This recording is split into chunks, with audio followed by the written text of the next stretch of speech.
বিএনপিকে নিষিদ্ধ করার জন্য রাজপথে নামার ঘোষণা দিয়েছে বেশ কয়েকটি সংগঠন। এই অবস্থা হয়ে গেছে। আমার মতো ক্ষুদ্র বুদ্ধি, আমার তো এত বুদ্ধি নাই। আমার মতো ক্ষুদ্র বুদ্ধির একজন মানুষ যদি আজ থেকে ১১ মাস আগে আজকের এই পরিস্থিতির যে আলামত এটি টের পেয়ে থাকে এবং সেই অনুযায়ী আমি বলেছিলাম যে এই কাজগুলো যদি করে সবার জন্য ভালো হবে।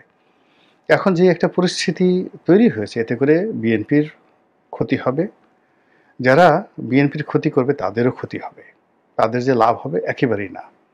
পুরো জিনিসটি একটি তৃতীয় পক্ষের কাছে চলে যাবে। পুরো ক্ষমতাটি। এবং প্রায় সবাই মোরাললেস আওয়ামী লীগ, বিএনপি থেকে শুরু করে সবাই, জামাত থেকে শুরু করে সবাই ক্ষতিগ্রস্ত হবে এই নতুন যে একটা পরিবেশ তৈরি হয়েছে। তো যেটা বলছিলাম সেটি হলো বিএনপির এই যে বর্তমান যে অবস্থা, এই অবস্থা হঠাৎ করে এইভাবে তৈরি হলো কেন? এই বিষয়গুলো কি বিএনপি এখন পর্যন্ত বুঝতে পারছে যে কেন বিএনপির বিরুদ্ধে সমস্ত মানুষ বিক্ষুব্ধ হয়ে যাচ্ছে এবং এটার পেছনে পলিটিক্সটা কি? পলিটিক্সটা কি? আমি ঠিক ওই যে ১১ মাস আগে বললাম যে আমার মাথায় ঢুকে না যে সারা বাংলাদেশে আর্মি ডিপ্লয় করা আছে। আর্মি ডিপ্লয় করা আছে, তাদের ম্যাজিস্ট্রেসি ক্ষমতা দেয়া আছে, কিন্তু চোখের সামনে চাঁদাবাজি হচ্ছে এবং বিএনপির নাম ভাঙিয়ে চাঁদাবাজি করা হচ্ছে। কেউ কিছু বলছে না। আচ্ছা, ২ নম্বর হলো যে থানাতে বিএনপির যারা লোকজন যাচ্ছে ৪০০, ৫০০, ১,০০০, ১,৫০০ লোককে আসামি করে মামলা করতে যাচ্ছে আর থানা ঢালাওভাবে সেই মামলা নিয়ে নিচ্ছে। তারপর সেখানে শেখ হাসিনা ১ নম্বর আসামি, বাকি ১,০০০, ১,৫০০ আসামি করে তাদের কাছে টাকা দাবি করা হচ্ছে, টাকা আদায় করা হচ্ছে, অনেকের সাথে নেগোসিয়েশন করা হচ্ছে, অনেককে এফিডেভিট দেওয়া হচ্ছে। এই যে সাজানো মামলা, এই মামলার সঙ্গে 100% কেন বিএনপি যুক্ত হয়ে যাচ্ছে? কেন জামাতের কোনো লোক মামলা করছে না? কেন এনসিপির নাহিদের আব্বা, সজীব ভুঁইয়ার বাবা, নানা, খালু তারা মামলা করছেন না? মামলা কেন বারবার বিএনপির লোক করছে? কিংবা ধরুন যে মবগুলো ঢাকা শহরে হচ্ছে, কিন্তু গ্রামে যে মবগুলো হচ্ছে, আওয়ামী লীগের নেতাদের বাড়ি লুট, খামার লুট, সবকিছু লুট, তারা কারা করছে? বিএনপির লোকজন করছে এবং সেখানে বিএনপির বদনাম চলে আসছে এবং এই কাজটি ওই এলাকার ওসি বা যিনি সেনাবাহিনীর কর্মকর্তা জাস্ট ম্যাটার অফ 1 মিনিট তাদেরকে দমন করা। কিন্তু এই কাজগুলো করতে দিয়ে আজকে বিএনপিকে যে দুর্নাম এবং বদনামের ভাগীদার করা হলো এবং একটা বড় রাজনৈতিক দলের সকল রাজনৈতিক সম্ভাবনাকে শেষ করে দেওয়া হলো, এটা কারা করলো? আর বিএনপি কেন এরকম একটা জিনিস হবে এটা বুঝতে পারলো না? বিএনপি কেন এর বিরুদ্ধে প্রিকশন দিল না? আমি একটা লেখা লিখেছিলাম বিএনপির কেন্দ্রীয় নেতাদেরকে উদ্দেশ্য করে। তো আমি যখন সেই আগস্ট মাসের ৫ তারিখের আগে কোনো টকশোতে কথা বলতাম বা কোনো পত্রিকায় লেখা লিখতাম, ওটা বিএনপির নেতারা ২ বার ৩ বার করে পড়তেন। টেলিফোন করে আমার সাথে কথা বলতেন। খুবই তারা কৃতজ্ঞতা প্রকাশ করতেন। কিন্তু আগস্ট মাসের ৫ তারিখের পরে তাদের অনেকের অবস্থা এমন হয়ে গেছে যে তারা যেহেতু ক্ষমতায় চলে আসছে, ফলে তাদের কোনো কিছু পড়তে হবে না, জানতে হবে না, কোনো কিছু ভাবতে হবে না। ক্ষমতা তাদের একেবারে শতভাগ নিশ্চিত। আমি সেই যে নিবন্ধ নয়া দিগন্তে লিখেছিলাম বিএনপিকে উদ্দেশ্য করে সেপ্টেম্বর মাসে ২০২৪ সনে, যে বিএনপির উচিত ইমিডিয়েটলি, বিএনপির সমস্ত যন্ত্রণার মূল হলো তার কমিটি। মূলত গত ১৫ বছর ধরে বিএনপির বেশিরভাগ নেতাকর্মী কমিটি বাণিজ্য করেছে।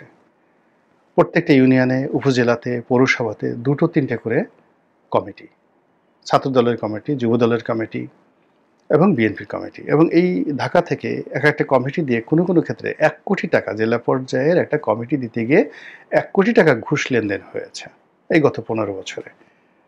এবং এই কমিটিগুলো করা হয়েছে যে এইরকম যে একটা বিপ্লব হবে ভবিষ্যতে, যাকে মানে যারা ক্ষমতায় আসবে, আসার পরে বিএনপি ক্ষমতা ঢোকার আগেই তারা এই কমিটি যে 1 কোটি টাকা খরচ করে কমিটির পদ পদবি পেয়েছে, ওই টাকাটা তারা তুলে নিয়ে আসবে এবং ঠিক সেম ঘটনাটা তারা ঘটিয়েছে একেবারে সেপ্টেম্বর মাসের মধ্যে। ফলে সারা বাংলাদেশে এই যে বিএনপির যে নিজেদের মধ্যে 150 খুন, অন্তর্দ্বন্দ্ব, ওই যে 3-4টা কমিটি নিজেরা মারামারি করছে এবং তারা যেহেতু টাকা দিয়ে কমিটি নিয়েছে, সেই কমিটির টাকা উসুল করার জন্য তারা এখন কোনো আইনকানুন মানছে না, কাউকে মানছে না, তাদের কোনো আদর্শ নেই, কিছু নেই, শুধুমাত্র তারা যে টাকা দিয়ে কমিটিতে নেতা হয়েছে সেই টাকাটা তাদের উসুল করতে হবে এবং এটা ইটস ইনভেস্টমেন্ট। তো যা হোক, আমি পরামর্শ দিয়েছিলাম যে সমস্ত কমিটিগুলো ভেঙে দেওয়ার জন্য, অ্যাবসলিউটলি অল কমিটি। 1 2 নম্বর হলো নির্বাচন না হওয়া পর্যন্ত প্রত্যেকটি এলাকাতে নির্বাচনী এলাকা কেন্দ্রিক 300টি নির্বাচনী এলাকা, এই নির্বাচনী এলাকায় একজন প্রার্থী থাকবে, একজন সিঙ্গেল প্রার্থী ঘোষণা করে দেওয়া হবে এবং সেই প্রার্থীর উপর দায়িত্ব থাকবে এলাকার আইন শৃঙ্খলা রক্ষা করা, তার মনের মতো করে কমিটি গঠন করা বা তার মনের মতো করে সংগঠন চালানো। বিকজ সে নির্বাচনে জিতবে, সে জানে যে কিভাবে কাজ করতে হবে। যদি এরকম কোনো প্রার্থীর বিরুদ্ধে বদনাম আসে, সঙ্গে সঙ্গে সেই প্রার্থীকে বাদ দিয়ে নতুন প্রার্থী দেওয়া। এতে করে বিএনপি মাত্র 300 জন অভিজাত, যোগ্যতা সম্পন্ন, ধনী লোকের হাতে তার যে পাওয়ার, সেপারেশন অফ পাওয়ার, এটা দিয়ে দিলে আজকের এই অবস্থাটা তৈরি হতো না। এই কথা সেপ্টেম্বর মাসে, কিন্তু বিএনপির কেউ এটা পড়েনি। যখনই পড়েনি তখনই আমার কাছে মনে হয় যে এই বিএনপি আজকের যে অবস্থায় পড়ছে, এই অবস্থায় পড়বে এবং সেই ঘটনাটাই কিন্তু ঘটে গেছে। এখন আজকে লক্ষ্য করুন যে সারা বাংলাদেশে আইন শৃঙ্খলা রক্ষা করছে কারা? সেনাবাহিনী। আমরা তো কেউ তাদেরকে, জেনারেল ওয়াকারকে গালি দিচ্ছি না যে জেনারেল ওয়াকার চাঁদা নিচ্ছে। সেনাবাহিনী কোনো কর্নেল ঘুষ খেয়েছে, ব্রিগেডিয়ার ঘুষ খেয়েছে, কোনো একটা জায়গাতে আওয়ামী লীগের লোকজনকে ধরে সেখান থেকে সেনাবাহিনীর লোকজন টাকা আদায় করেছে, এরকম একটা সিঙ্গেল উদাহরণ তো আসেনি। এমনকি যে পুলিশের ঘুষ খাওয়ার ব্যাপারে, মানে বাংলাদেশ পুলিশের যে একটা বিরাট ঐতিহ্য, এই পুলিশ ঘুষ খেয়ে বাতাসের গলায় দড়ি দিতে পারে। সেই পুলিশেরও গত 11 মাসে ঘুষ খাওয়া, কাউকে মামলা বাণিজ্যতে ফাঁসানো, কাউকে মামলায় ঢুকানো, চার্জশিট দেওয়া, এই বদনামগুলো যেটা আওয়ামী লীগ আমল থেকে শুরু করে প্রথম থেকে ছিল, এটা কমতে কমতে এত নিম্ন পর্যায়ে চলে আসছে, এটাই এখন বলতে গেলে জামাতি পুলিশ হয়ে গেছে এখন। মানে তারা নামাজ পড়ে, দোয়া দরুদ পড়ে, তসবিহ তাহলিল করে, আর বিএনপির লোকজন তাদেরকে যেভাবে ব্যবহার করতে চায় ওইভাবে তারা ব্যবহৃত হয়ে চুপচাপ বসে থাকে। বিএনপির লোক, যত বদনাম সব বিএনপির লোকের হচ্ছে।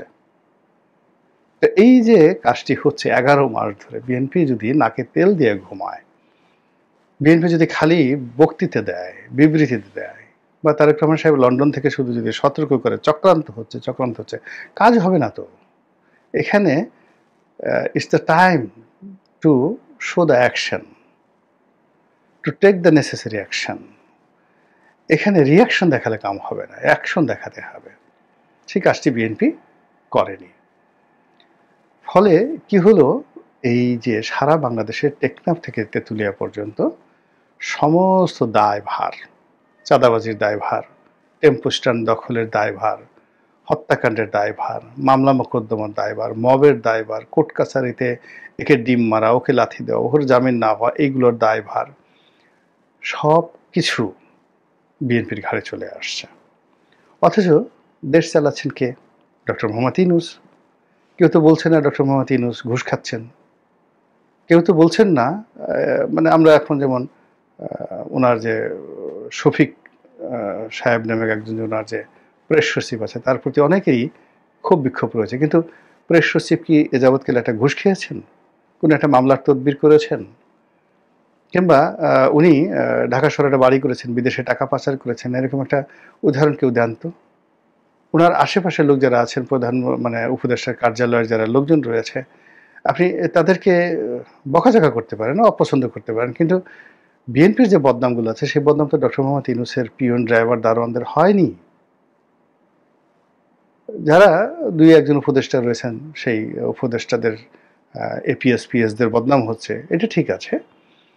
কিন্তু ঢালাওভাবে ওনার যে মূল রিক্রুটমেন্টগুলো আরও রয়েছে, যেমন বিডার আশিক ওনার পছন্দের, বদনাম হয়নি।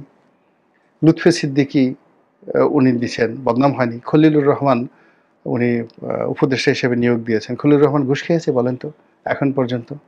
কোনো বদনাম হয়েছে যে যেই নিরাপত্তা উপদেষ্টা খলিলুর রহমান ঘুষ খেয়েছেন? এখন পর্যন্ত হয়নি। তারপরে উনি অন্যান্য যাদেরকে নিয়োগ দিয়েছেন, ওনার যেটা একান্ত ব্যক্তিগত পছন্দের মানুষ, তারা তো তাদের বিরুদ্ধে তো এখন পর্যন্ত ঘুষ দুর্নীতির অভিযোগ আসেনি। কিংবা উনি ওই যে নিয়োগ দিয়েছেন ফয়জুল করিম না কবির, ফয়জুল কবির সাহেব, যোগাযোগ উপদেষ্টা, সবচেয়ে দুষ্ট মন্ত্রণালয়, সবচেয়ে বড় মন্ত্রণালয়, সবচেয়ে দুষ্ট মন্ত্রণালয়, সেটা হলো জ্বালানি, যেখানে নসরুল আহমেদ বিপু ছিল আর ওবায়দুল কাদের ছিল, দুর্নীতির স্বর্গরাজ্য। তো সেখানে একজন বয়স্ক মানুষ, ৮০ বছরের বয়স্ক মানুষ সাবেক সচিবকে দিয়েছেন। ইবলিসে তো বলতে পারবে না যে এই লোক একটা ঘুষ খেয়েছেন। কিংবা মহিলা মন্ত্রণালয় চালাচ্ছেন ফরিদা বেগম, আমাদের ফরহাদ মাজার সাহেবের স্ত্রী, বলেন তো ঘুষ খেয়েছেন। শারমিন মুর্শেদ, ওনার পছন্দের মানুষ, ঘুষ খেয়েছেন এখন পর্যন্ত? কোথাও গিয়ে কাপ চা খেয়েছেন? শারমিন মুর্শেদ সম্পর্কে কেউ কিছু বলতে পারবেন? বলতে পারবেন না, কেউ বলতে পারবেন না। বা আলিমা মজুমদার সাহেব, অনেকগুলো উনি সংস্থাপন দেখছেন, অনেকগুলো মন্ত্রণালয়, খুবই সেন্সিটিভ। খাদ্য মন্ত্রণালয় বোধহয় ওনার, তা ভূমি মন্ত্রণালয় বোধহয় ওনার, খুবই সেন্সিটিভ মন্ত্রণালয়গুলো। আলী ইমাম মজুমদার ঘুষ খেয়েছেন, কেউ বলতে পারবেন? কেউ বলতে পারবেন না। এখন যারা দেশ চালাচ্ছেন, মন্ত্রণালয় চালাচ্ছেন, তাদের বিরুদ্ধে কোনো দুর্নাম হচ্ছে না, বদনাম হচ্ছে না, ঘুষ খাচ্ছেন না, কেন বিএনপির বিরুদ্ধে এই জিনিসগুলো হচ্ছে? It means there is a politics, and deep politics, underhand politics, overseas politics, মানির পলিটিক্স, তারপরে সেক্স পলিটিক্স, সবগুলো পলিটিক্স এখন এখানে ঘেরাও করে ফেলেছে বিএনপিকে। তো বিএনপির তো অনেক প্রাজ্ঞ অভিজ্ঞ নেতা রয়েছেন, দেশ চালানোর অভিজ্ঞতা তাদের রয়েছে। তো তারা এই জিনিসগুলো যদি সেপ্টেম্বর মাসে 2024 সালের, অক্টোবর মাসে 2024 সালের, তারা যদি সতর্ক হতেন এবং সেইভাবে যদি সবকিছু করতেন, তাহলে আজকের যে দুর্ভোগ এবং দুর্দশা, ঢাকার রাস্তায় যেভাবে তারেক রহমান সাহেবকে নিয়ে কথা হচ্ছে, বিএনপিকে নিয়ে যেভাবে কথা হচ্ছে, বিএনপির শীর্ষ নেতৃত্ব নিয়ে যে ধরনের নেতিবাচক কথাবার্তা হচ্ছে, এটা এমন একটা জায়গাতে চলে গেছে, পয়েন্ট অফ নো রিটার্ন।